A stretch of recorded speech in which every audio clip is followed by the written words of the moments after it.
Alright, what is up, everybody? This is Alex once again with another installment of my DC Animated Movie Universe review series. We are on to 2009's Wonder Woman, which is a loose adaptation of George Perez's 1987 relaunch of the character in the comics with the storyline Gods and Mortals.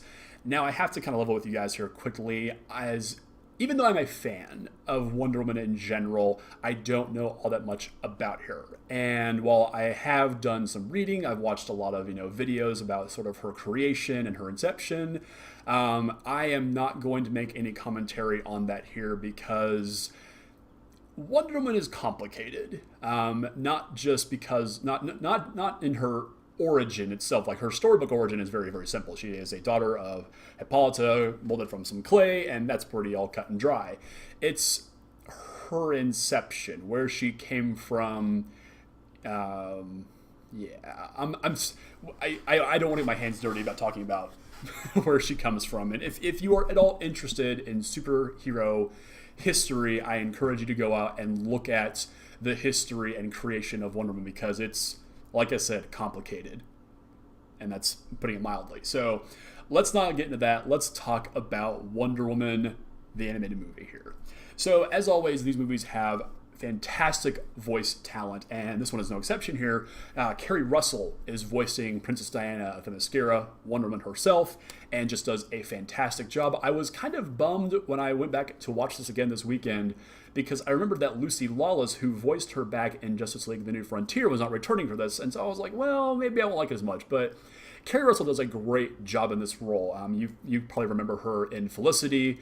I remember her mostly for her work on The Americans, because that show is awesome, and she does a great job here, both portraying her as a very strong, outspoken character, but also there is a naivete to her character as well, because she is basically unaware of the outside world beyond the island that she lives on, Themyscira, and so her interactions with the outside world become just very, very interesting. And there's a couple little points that I'll point out here as we go along. Also on starring here, we have Nathan Fillion as Steve Trevor, and there is nothing more that I can say about Nathan Fillion being in these comic books or sci-fi, any kind of properties, that has not been said before. It's just great, and he delivers all of his lines with just that right amount of charm.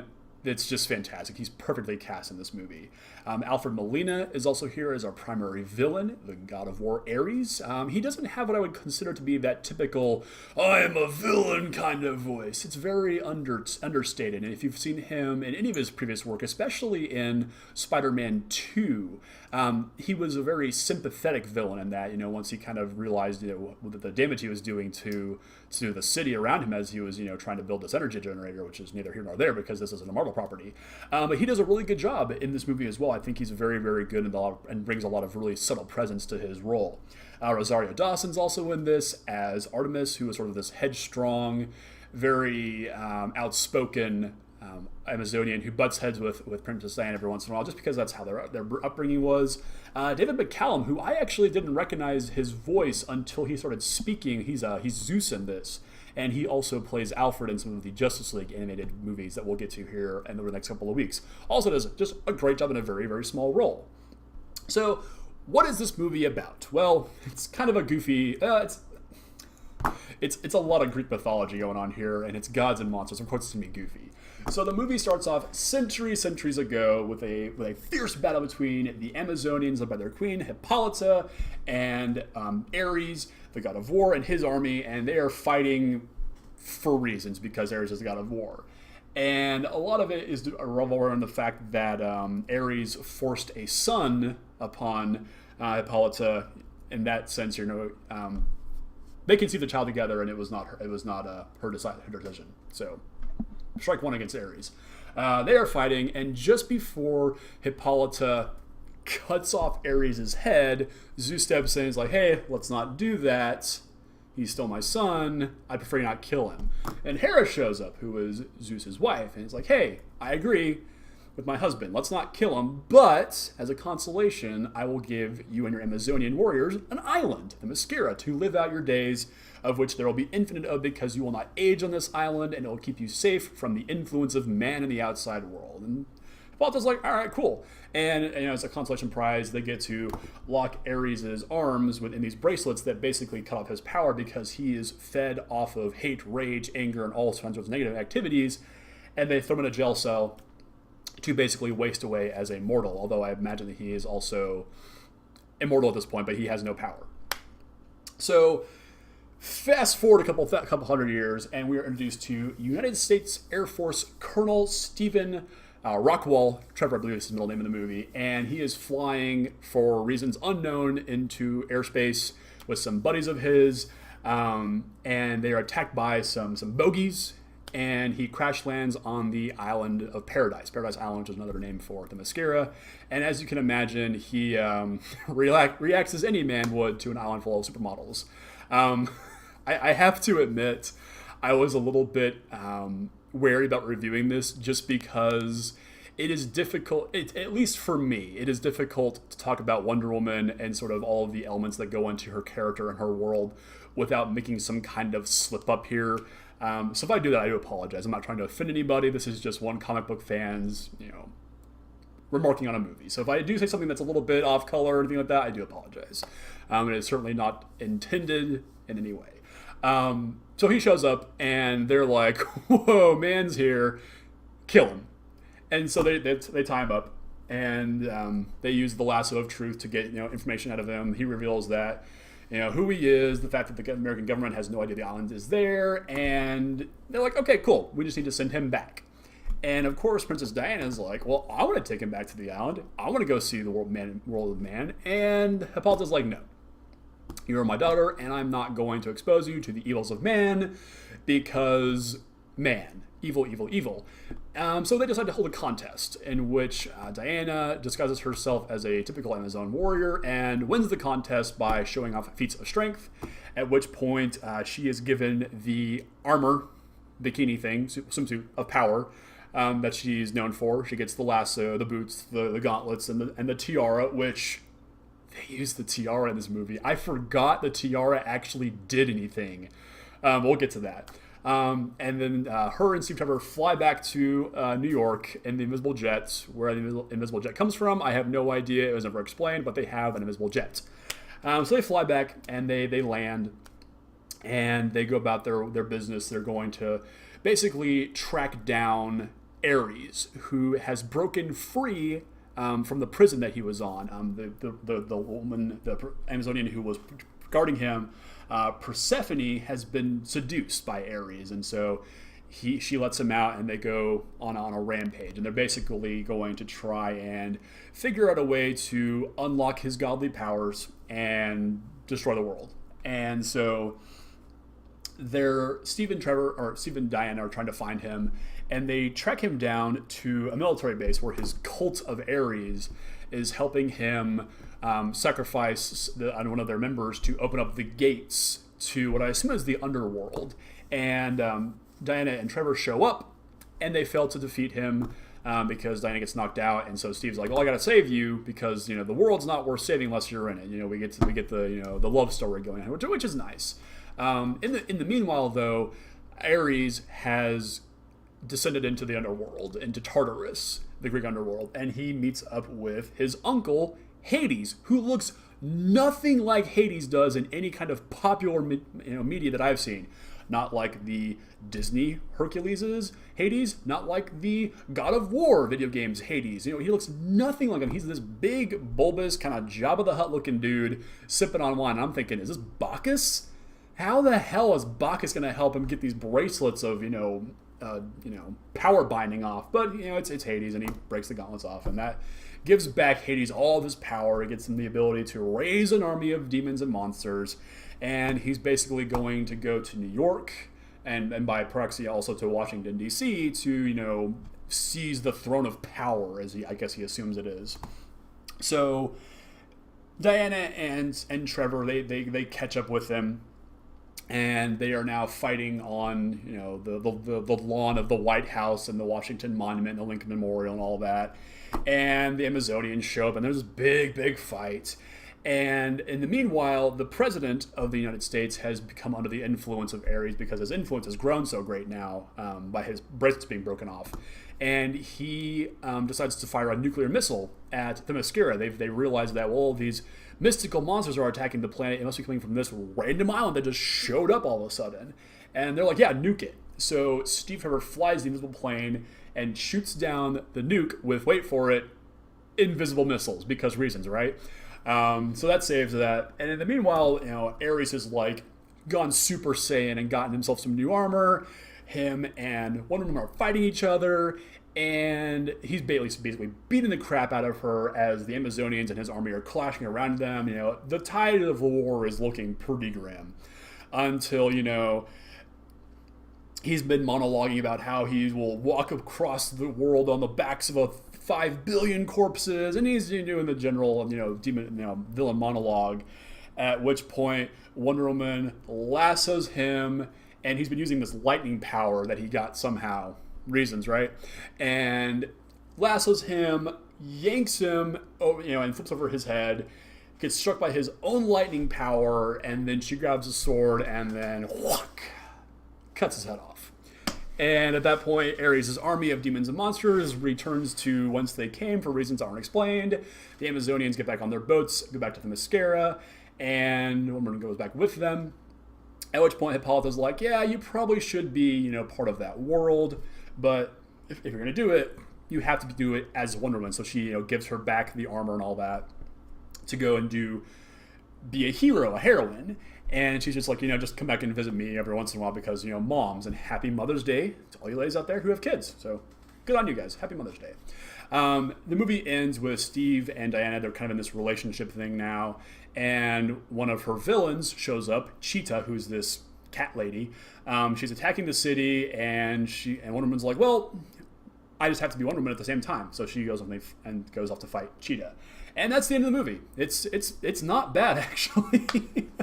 for our first go with showing off, who Wonder Woman is and what she's about, it's pretty great. And so let's kind of dig into the things that I liked about this movie. And it's all in the writing. It's all in the delivery here, because there are these little quips and one-liners that sort of poke fun at the mythology here.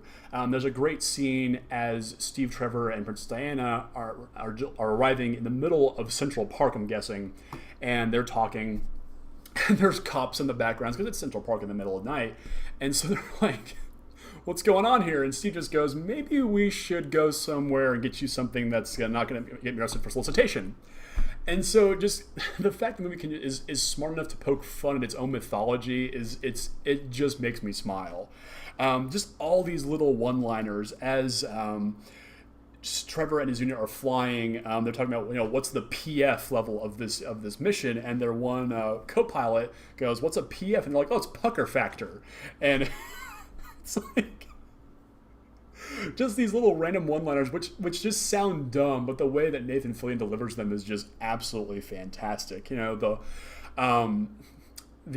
use of the as crap as an idiom comes up several times when Steve is being interrogated by the Amazonians.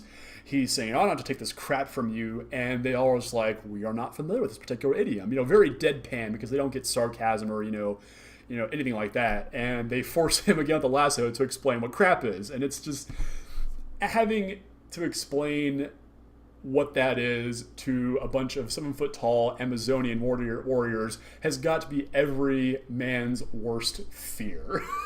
I mean, this movie is just smart about the way it presents a lot of its bits of mythology, and it can just poke fun at it. God, there's again in that scene where they're in the park, Wonder Woman comforts this little girl who is crying because the boys are off playing, with little swords, and she's like, "Well, why don't they let you play with them?" She's like, "Well, because I'm the girl, and I have to be the one to get saved." And Princess Diana is just like, "Girlfriend." And so she kind of levels with her and is like, "You see how they're sword fighting?" It's like, "Well, this is how you should actually sword fight," and gives her a couple of lessons, and she's like, "Go unleash hell, little girl."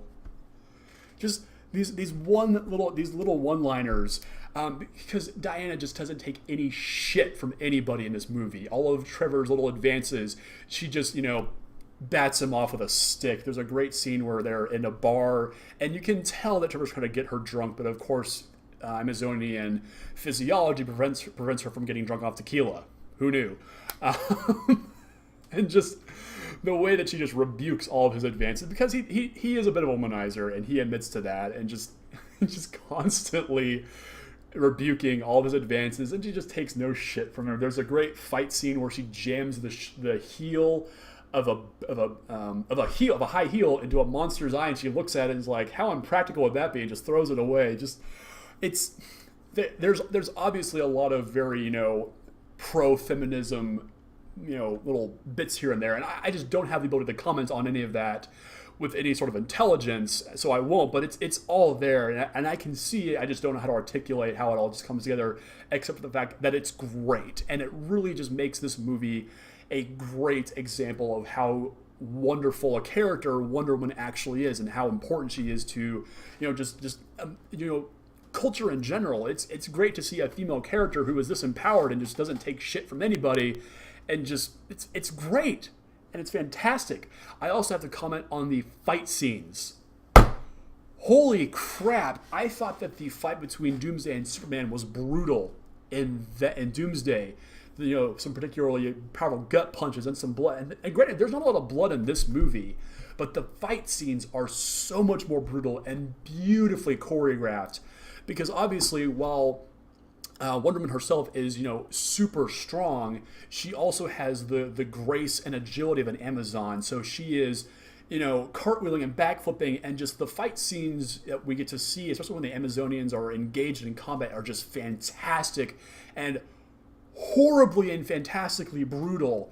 There are so many decapitations, with Diana cutting off Ares' head. She cuts off a demon's head with the tiara. If you guys didn't know that the tiara of hers is actually a weapon, holy cow. She's like hanging from the lasso and just like destructo discs it and cuts this dude's head off. Like, there's so many decapitations in this movie. It's so freaking brutal, and it just shows that yes, even though she is a woman, you can be violent and powerful, and there's like this counterplay back and forth. It really plays both sides of what Wonder Woman's character is, both a strong, powerful hero and also a woman. It plays off both of those and plays off very well of each other, and it makes it great.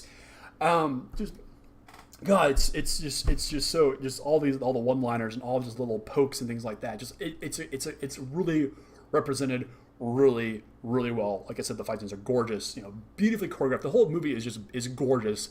I wouldn't say it has the style that we saw in Batman Gotham Knight, or the particular old school style of the New Frontier. It's a very modern, it's a very slick looking cartoon, and to that I have to give it credit. But I might have liked to have seen some more detailed flourishes. But beggars can't be choosers here.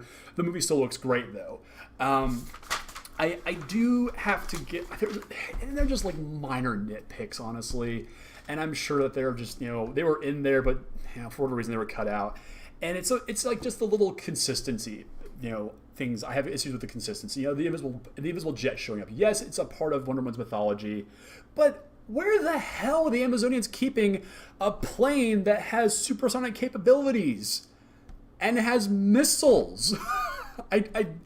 I'm sure that there's some sort of history there where Hippolyta is keeping it hidden away from the Amazonians, but maybe have a scene where she shows it to Diana and says, "We confiscated this technology from the outside world. We rescued scavenged the debris of a plane and built this, and we're going to give it to you to go and be a hero." But it's not explained where the heck it came from. Also, Ares' army that just up and leaves at the end of the fight is kind of anticlimactic. I would have liked to have seen maybe a great scene with the Amazonians, thrusting these demons back into Tartarus to go hang out with Hades / Bacchus / Jabba the Hutt, or who the heck that guy was.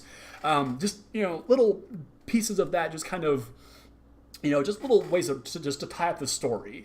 DC is left in ruins at the end of the movie. The White House is all but destroyed, and so maybe just some scenes of rebuilding or something, just to kind of like wrap up the little bits of the story here and there, to just give it a little bit more finality. And obviously, this is this is her origin story. This is her, kicking off her career as a superhero before she even meets the Justice League. But maybe just, a little bit of finality and not so just open-ended about, just little pieces of story here and there that just kind of bugged me. And it by no means detracts from, the overall story. It just, these things just kind of bug me because I'm super anal retentive about these kinds of things. But overall, this is a really dang good movie. It is a great first offering from DC, who, let's be honest, doesn't have a big robust amount of female characters. Obviously we have the Supergirl show going on in the CW right now, which is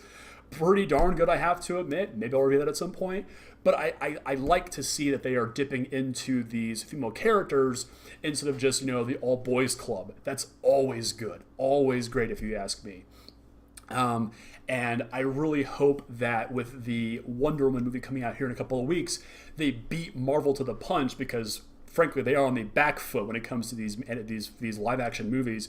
I hope they beat Marvel to the punch in giving us a great live action female fronted superhero movie, because we need it. We just need it. All the world is waiting for you is that classic line from the 70s Linda Carter TV show Wonder Woman, all the world is waiting for you, which is, and we're still waiting for Wonder Woman to show up and show us how great she can be. And I hope they do it right. I have every confidence that they can. I just have to be proven right now. So Wonder Woman is great. Like I said, it is a great offering from DC. Go and check it out. We are barely scratching the surface of the DC animated movie universe. We have so many to go. There's 23 of these things, and we're just at the start. And next week, we are going on our first intergalactic flight with Green Lantern First Flight. So I hope you guys join me for that one. As always, thanks for watching. Every week, I'm doing one of these. And if you've got a movie series or one that I haven't reviewed yet that you think I should, let me know in the comments. Don't forget to like and subscribe and check out the podcast as usual. Every week with my buddies, we do the EOT News Flash. But thank you so much for watching, guys. I'm really enjoying doing this. I hope you are too. So like I said, next week, Green Lantern First Flight. I wish I had a ring I could have right there. In brightest day. Thanks for watching, guys.